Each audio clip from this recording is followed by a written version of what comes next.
For the 2026 tax filing season of your 2025 taxes, what is the tax filing due date? When can you start filing returns? How do extensions work? I've got all of those date updates that you need to know. That more coming up.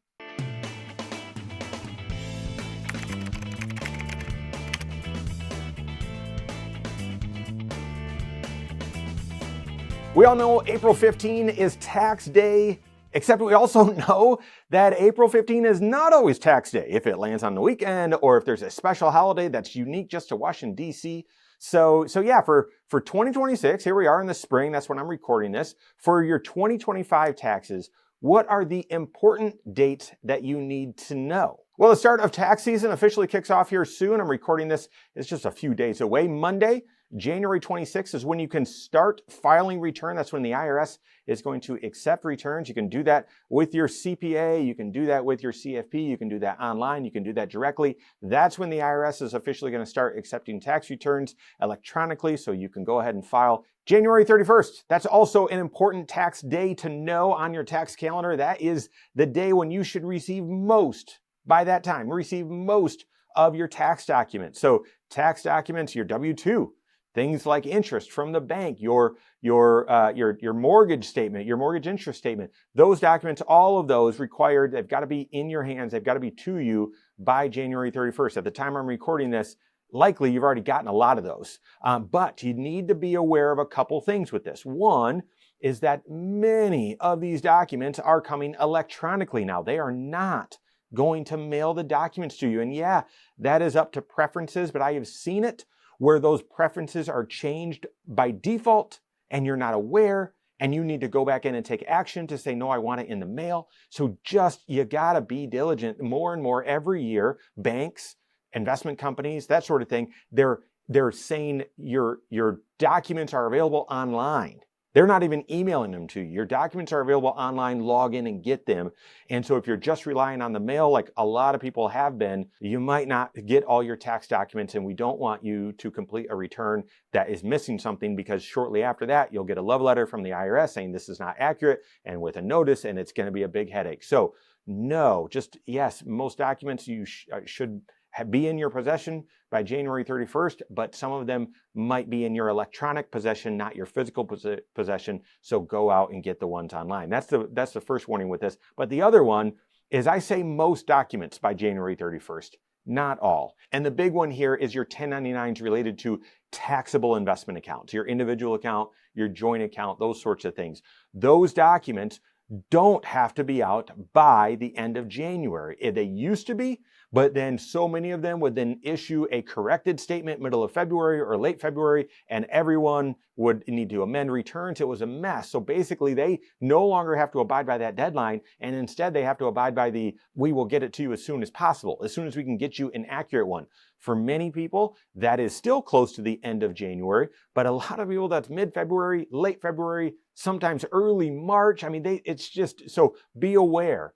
That might be delayed. Also, if you own a business or have a trust or maybe have an estate, your K-1s, there's no deadlines for those. And so again, trying to get those out to you as soon as possible. We see a lot of people that maybe inherited some dollars and don't have an estate K-1 or a trust K-1 just yet. And they're like, I want to get my refund. I want to get my return done, but I don't have this. So what do I do? And you got to wait. You got to wait for those. And so you'll have most of your documents by the end of January, but not all. Be aware of that. Now, yes, April 15 is officially tax day in 2026. Falls right in the middle of the week on a Wednesday. So not a weekend, not a special Washington, D.C. holiday either. So your tax filing deadline is April 15, 2026. Anyone and everyone is allowed to get a free extension on that as well. You can file an extension saying, I'm not ready. I'm not able to prepare my return, a completed return by that date. Please give me an extension. That extension will give you an extra 6 months from that deadline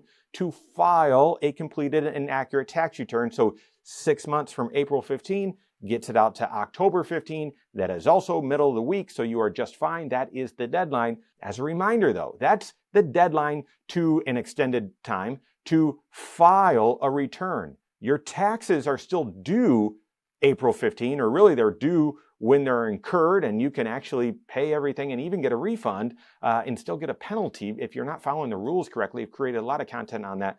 Make sure you catch that or work with your CFP. But technically, so therefore, if you think I've got a very complicated tax situation, I started a business last year, there was an estate sale, there was something that's going to impact your return, and you got to delay the filing of your return, you also need to do some proactive analysis to say, do I need to send in a payment with that extension? A lot of people do that. We help folks with that all the time. So just be aware, 6 months to extend the filing of your tax return, you still need to pay the taxes though by April 15. Last two important dates to be aware of. One, if you pay your taxes by quarterly estimate. You need to know those are not on the calendar quarter. They are weird, but at least the dates are familiar this year, okay? So those dates, your first quarter estimate for 2026 is due tax filing deadline, so April 15. The second quarter is due just 2 months later, June 15. The third quarter is due September 15th, okay? And then your fourth quarter estimate for 2026 is due January 15th of 2027. And so those quarters really don't align. Those are supposed to be on the 15th. Those are all on normal weekdays, not on weekends. And so April 15, June 15, September 15, January 15. And then lastly, if you own a business, if you have an LLC, if you have an S Corp, be aware that tax filing deadline is not April 15. Your tax filing deadline for those businesses that aren't C Corps or whatever, but for LLCs and for partnership, the S Corps, those sorts of things, that's March 16. It's normally March 15, but that's a Sunday, so the Monday is March 16. That's a deadline. Many people that have those complexities want to get their personal return done at the same time, and because of those complexities, they get it done after March 15 or March 16 in this example. You can file an extension, no problem as well, for your business. That gives you an extra 6 months. It gets you out to September 15th of 2026. Plenty of time to get your business return and personal done after March 15, but before April 15th. Those are your tax filing important dates to know for the 2026 tax filing deadline of your 2025 taxes. As you know, also your IRAs, your Roth IRAs, HSA, even 529 plans, many of those can be funded up until April 15 of this year for your 2025 tax return, okay? When you do that, you want to make sure that you specify this is for last year. Question is, should you do that? Work with your certified financial planner. Stay on top of these important dates so you don't have any late filing or late payment penalties. Take advantage of tax planning opportunities. Work with your CFP on that. If you don't have a CFP on your team, you can contact one on my team. Find us online, Korhorn.com. That's Korhorn with KY20show.com. You can find us there as well, or give us a call, 574-247-5898. All right, there you have it. Go out and take your next wise step in your financial life.